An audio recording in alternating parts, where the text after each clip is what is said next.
ഇത് നമ്പ്യാർ സാറ് എൻ്റെ കോച്ചായിരുന്നു. ഞാൻ കണ്ണൂർ സ്പോർട്സ് സ്കൂളിൽ പോയതിന് ശേഷമാണ് എനിക്ക് പ്രാക്ടീസ് ചെയ്യാൻ തുടങ്ങിയത്. പിന്നെ ഞാൻ പഠിക്കുന്ന കാലത്തൊക്കെ ഇങ്ങനെ ആദ്യം ഇങ്ങനെ പത്രത്തിലൊക്കെ നമ്മൾ ആദ്യം ഒന്നും ഇങ്ങനെ ഭയങ്കരമായിട്ട് എന്താ പറയുക ഇങ്ങനെ എന്താ സ്റ്റേറ്റിൽ പോയി ജയിക്കും, നാഷണൽ ജയിക്കും, റെക്കോർഡ് ഇടുന്നൊന്നും ആദ്യം ഒന്നും വിചാരിക്കുന്നില്ലോ. ആ സമയത്തൊക്കെ കാണിച്ചു തരും ഇങ്ങനെ പത്രമൊക്കെ ഫോട്ടോഗ്രാഫ് എല്ലാം ഓടുന്ന ഫോട്ടോ അല്ലെങ്കിൽ ഉഷയുടെ ഫോട്ടോ പേപ്പറിൽ വരുന്നതെല്ലാം ഇങ്ങനെ കാണിച്ചുകൊണ്ടേ ഇരിക്കും അങ്ങനെ. പക്ഷെ അന്നേരത്തെല്ലാം ഉഷ ഒരു ചമ്മയായിട്ട് ഇങ്ങനെ നിൽക്കുമായിരുന്നു, ഒളിച്ചിരിക്കുന്നു പോലെ. ഒന്നാമത്തെ മനോരമ അവാർഡെല്ലാം വന്ന സമയത്ത് ആദ്യത്തെ മനോരമ അവാർഡെല്ലാം പേപ്പറോട് കൂടിയാണ് ഞാൻ വരുന്നത് കാലത്ത്. ആ സമയത്തെല്ലാം ഉഷയ്ക്ക് ഇങ്ങനെ ഒരു ഷൈ ആയിട്ട് നിൽക്കുമായിരുന്നു ഉഷ. പിന്നെ ഞാൻ ആ കഥകളെല്ലാം പറഞ്ഞു കൊടുക്കും, സ്പോർട്സിൻ്റെ എങ്ങനെയാണ് ഇമ്പ്രൂവ് ചെയ്യുന്നത്, എങ്ങനെയാണ് ഓടുന്നത്, അത് വേണം ഇത് വേണം നിർബന്ധിച്ചിട്ട്. അന്ന് തന്നെ ഒരിക്കൽ ഹനുമാൻ്റെ കഥയല്ലോ, ഹനുമാൻ ശ്രീലങ്കയിലേക്ക് വലുതായി വലുതായി വലുതായി ഒരൊറ്റ ചാട്ടം ലങ്കയിലേക്ക്. അതുപോലെ ഉഷയോട് ഇതെല്ലാം നിഷ്പ്രയാസമെന്ന് പറയും. ഓ സാർ ഞങ്ങൾ ഓട്ടത്തിലോ, ഞങ്ങൾ നാഷണൽ ചാമ്പ്യനോ, ഞങ്ങൾ ഇൻ്റർനാഷണലോ.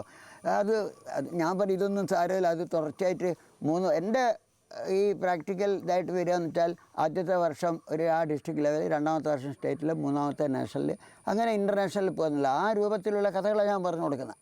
ഇങ്ങനെ ഇന്ന് ഈ വർഷം കൊണ്ട് ഇതാവാം, രണ്ടാമത്തെ വർഷത്തിൽ ഇങ്ങനെ വരാം, മൂന്നാമത്തെ വർഷത്തിൽ ഇങ്ങനെ വരാം. അതുപോലെ തന്നെ വരികയും ചെയ്തിരിക്കുന്നു. അത് ഉഷ ആയതുകൊണ്ടാണെന്ന് വെച്ചാൽ ഉഷയ്ക്ക് അതിനുള്ള തൻ്റെ ഇടങ്ങൾ എല്ലാ കഴിവുകളും ഉണ്ടായിരുന്നു, ആ സ്പോർട്സിനുള്ള എല്ലാ സാഹചര്യവും. മാത്രമല്ല ഞാൻ അതിനായിട്ട് 14 വർഷം 14 years എന്ന് പറഞ്ഞാൽ യു ക്യാൻ ജസ്റ്റ് ഇമേജ്, നിങ്ങൾക്ക് നോക്കാം 14 വർഷമുള്ള ഒരു കുട്ടിയെ ട്രെയിൻ ചെയ്യുന്നവർ തുടർച്ചയായിട്ട് ഇങ്ങനെ പോകാനുള്ള ഇമ്പ്രൂവ്മെൻറ്റ് ഇപ്പോഴത്തെ മാതിരിയുള്ളതല്ല. ഇപ്പോഴത്തതും അതുമായിട്ട് വളരെ വ്യത്യാസമുണ്ട്. അതൊക്കെ നമ്പ്യാർ സാർ ശരിക്കും ഞാൻ പറയുകയാണെങ്കിൽ ശരിയായ ദ്രോണാചാര്യ എന്ന് പറയുന്ന നമ്പ്യാർ സാർ തന്നെയാണ്. അതിനുശേഷം ആ വർഷം കൊടുത്തു അല്ല, അതിന് ശേഷം ഒരു കൊല്ലം കൊടുത്തു എന്നല്ലാണ്ട് മറ്റുള്ള ആൾക്കാരൊക്കെ ഒരു 3 years വർക്ക് ചെയ്തിട്ട് അവർക്കൊക്കെ ദ്രോണാചാര്യ കൊടുക്കുന്നത്. അതൊരു ദ്രോണാചാര്യം എന്ന് പറയാൻ പറ്റില്ല. ഒരു കുട്ടീനെ ചെറുപ്പത്തിൽ മുതലേ വളർത്തി വലുതാക്കുമ്പോഴേ അവർ ദ്രോണാചാര്യനാണ്. അത് ശരിക്കുള്ള ദ്രോണാചാര്യനാണ്. അപ്പോൾ തന്നെ നിങ്ങൾക്ക് ആലോചിക്കാം, 2 ഡസൻ 24 ഇൻ്റർനാഷണൽ ഗോൾഡ് മെഡൽ കിട്ടിയതിന് ശേഷമാണ് എനിക്ക് ദ്രോണാചാര്യ തരുന്നത്. പക്ഷേ അത് നല്ലത് തന്നെ, എനിക്കതിന് വളരെ സന്തോഷമുണ്ട്. അതുപോലെ തന്നെ ഉഷ അത് ഇമ്പ്രൂവ്മെൻറ്റ് ചെയ്തു. പിന്നെ ഒന്നുണ്ട്, ഓരോരോ സ്റ്റേജിലെത്തുമ്പോൾ ഇമേജ് ഒരു കുട്ടി മാക്സിമത്തിൽ എത്തുന്നൊരു അവസരമുണ്ട്, ടോപ്പ് ഫോമിൽ വരുന്ന മാക്സിമം ആ പീക്ക് ഫോമിൽ വരുന്ന ആ സമയത്താണ് നിർത്തിയതെന്നാണ് എൻ്റെ വിചാരം. അല്ലെങ്കിൽ അത് തുടർച്ചയായിട്ട് പോകാമെന്ന് വെച്ചാൽ ബുദ്ധിമുട്ടാണ്. ഇപ്പോൾ ആരും ഒരു ഇൻ്റർനാഷണൽ അത്ലറ്റ് ഓരോരോ പീക്ക് ഫോമിൽ വരുന്ന ടൈമുണ്ട്. ആ ഫോമിൽ വന്നാൽ പിന്നെ അതിൻ്റെ മാക്സിമം ആണത്. അങ്ങനെയാണ് ഉഷ വന്നിരിക്കുന്നത്. ഉഷ ഓരോരോ വർഷവും പ്രീവിയസ് റെക്കോർഡ് ബ്രേക്ക് ചെയ്തുകൊണ്ട് വന്നിരിക്കുന്നത്. അത് വളരെ നല്ലൊരു ഇമ്പ്രൂവ്മെൻ്റ് ആയിരുന്നു. അത് വളരെ റെയറായിട്ട് ഇപ്പോൾ. ഇത് എൻ്റെ ഹസ്ബൻഡ് ശ്രീനിവാസൻ, കബഡി പ്ലെയർ ആയിരുന്നു. ഇത് മോന് ഉജ്വൽ, ഇവൻ 8th സ്റ്റാൻഡേർഡിൽ പഠിക്കുകയാണ്. ഹസ്ബൻഡ് സ്പോർട്സിന് ഭയങ്കര താല്പര്യമുള്ള ആളാണ്. അതുകൊണ്ടാണ് ഞാൻ സ്പോർട്സ് റിട്ടയർ ചെയ്തിട്ടും വീണ്ടും ഉഷ സ്കൂൾ തുടങ്ങിയിട്ട് എന്താ പറയുക അതിൻ്റെ പ്രവർത്തനമായിട്ട് മുമ്പോട്ട് പോകുന്നത്. എന്നെ കൂടുതൽ എൻ്റെ കൂടെ നിന്നിട്ട് എന്നെ ഹെൽപ്പ് ചെയ്യുന്ന എൻ്റെ ഹസ്ബൻഡാണ്. എൻ്റെ മോന് സ്പോർട്സിൽ എന്ന് പറഞ്ഞു കഴിഞ്ഞാൽ ഇപ്പം 13 വയസ്സായിട്ടേ ഉള്ളൂ. നല്ല ഹൈറ്റൊക്കെ ഉണ്ട്, സ്പോർട്സിൽ പറ്റിയ ഫിസിക്കാണ്.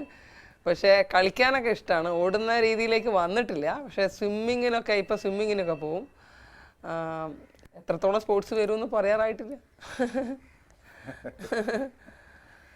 പിന്നെ എന്ന് പറയുമ്പോൾ നമ്മൾ നേരത്തെ പരിചയം ഉണ്ടോ എന്നൊക്കെയാണ് അവർക്ക് നമ്മളുടെ സാധാരണ എല്ലാ ഇന്ത്യയിലുള്ള മുഴുവൻ ജനങ്ങളും അറിയുന്ന പോലെ തന്നെ എനിക്കും അറിയായിരുന്നു നേരത്തെ PT ഉഷയെക്കുറിച്ച്.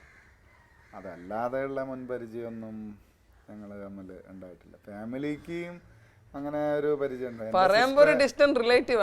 എൻ്റെ സിസ്റ്റർ ഇവിടെ കല്യാണം കഴിച്ചിട്ട് ഇങ്ങോട്ട് അടുത്ത മണിയൂരാണ് കൊണ്ടുവന്നത്. അപ്പോൾ അവരുടെ ഹസ്ബൻഡ് ഇവരുമായിട്ട് ഒരു ഡിസ്റ്റന്റ് റിലേറ്റീവ് ആയിരുന്നു. അപ്പം അങ്ങനെയാണിത് ഇത്തരത്തിലൊരു ഫസ്റ്റ് പ്രപ്പോസൽ എന്നുള്ള രീതിയിൽ വരുന്നത്.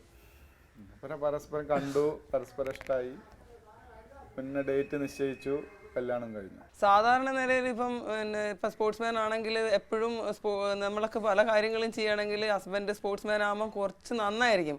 പക്ഷെ എങ്കിൽ പോലും ഹസ്ബൻഡ് സ്പോർട്സ്മാൻ ആണെങ്കിൽ പോലും എനിക്ക് എൻ്റെ കാര്യത്തിന് എൻ്റെ ഹസ്ബൻഡ് സപ്പോർട്ട് ചെയ്യുന്ന പോലെ സപ്പോർട്ട് ചെയ്യണമെന്നൊന്നുമില്ല.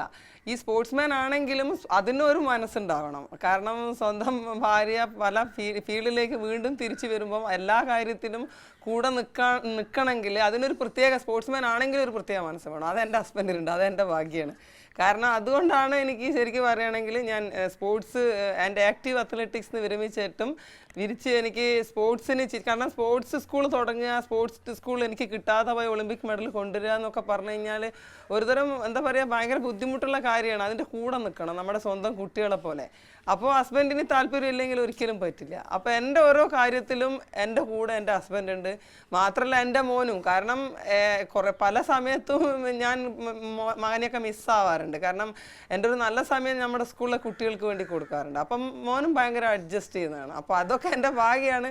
ഒരുപക്ഷെ എനിക്ക് പോലെ രാജ്യത്തിൻ്റെ കൂടെ നല്ലതിനായിരിക്കും, ഭാഗ്യം ഉള്ളത് കൊണ്ടായിരിക്കും ഇത്രയൊക്കെ എന്നെ സപ്പോർട്ട് ചെയ്യാൻ എൻ്റെ ഒപ്പം ഉള്ളത് എന്ന് ഞാൻ ഇപ്പം വിചാരിക്കാറ്. രാജ്യം കണ്ട ഏറ്റവും വലിയൊരു ഓട്ടക്കാരി എന്ന നിലയിൽ PT ഉഷയെ വിവാഹം കഴിക്കാനിരുന്ന സമയത്ത് ഏതൊരു സാധാരണക്കാരനായ വ്യക്തിക്കും ഉണ്ടാകാവുന്ന എല്ലാ ജിജ്ഞാസയും എനിക്കുണ്ടായിരുന്നു. അപ്പോൾ അത് പിന്നെ ഞാനതിനൊക്കെ മറികടന്നെന്താ വെച്ചാൽ ഞാൻ അൾട്ടിമേറ്റ്ലി ഒരു പോലീസുകാരൻ തന്നെയാണ്. അപ്പോൾ ആ പോലീസുകാരൻ്റെ ഒരു മനസ്സ് എല്ലാ കാര്യത്തിലും എന്നെ വളരെയേറെ സഹായിച്ചിട്ടുണ്ട്. ഉഷയാക്കിയത് സ്പോർട്സാണ്. അതുകൊണ്ട് തന്നെ തിരിച്ച് സ്പോർട്സിന് വേണ്ടി ചെയ്യുക എന്നുള്ളത് തന്നെയാണ് ഉഷയുടെ ജീവിത ലക്ഷ്യം. ആ ജീവിത ലക്ഷ്യത്തിനോട് ഒപ്പം നിൽക്കാൻ എനിക്ക് കഴിയുന്നു എന്നുള്ളതിൽ എനിക്ക് വളരെയേറെ സന്തോഷമുള്ളൊരു കാര്യമാണ്. കാരണം ആയുഷ്കാലം മുഴുവൻ, അത് ഇത്രയും വയസ്സ് വരെ സ്പോർട്സിന് വേണ്ടിയിട്ടാണ് ജീവിതം. ഇനിയുള്ള ജീവിതം പോലും, അതായത് മരണം വരെ സ്പോർട്സിന് വേണ്ടി തന്നെയാണ് ജീവിക്കാൻ ഉദ്ദേശിച്ചിട്ടുള്ളതും. അപ്പോൾ സ്പോർട്സിനപ്പുറത്തേക്ക് ഒരു ജീവിതമില്ല എന്നുള്ളൊരു നിശ്ചയമാണ് ഉഷയ്ക്കുള്ളത്. അപ്പോൾ ഉഷയ്ക്കുള്ളൊരു നിശ്ചയം സ്വാഭാവികമായിട്ടും എൻ്റെ ജീവിതത്തിലുണ്ടാവും. പിന്നെ മോനെ സംബന്ധിച്ചിടത്തോളം പറയുകയാണെങ്കിൽ ബേസിക് ക്വാളിറ്റീസ് ഉണ്ടെങ്കിലും അത് എത്രമാത്രം ഈ പ്രവൃത്തി പദത്തിലേക്ക് കൊണ്ടുവരാൻ പറ്റുന്നുള്ളത് കാലം പറയും.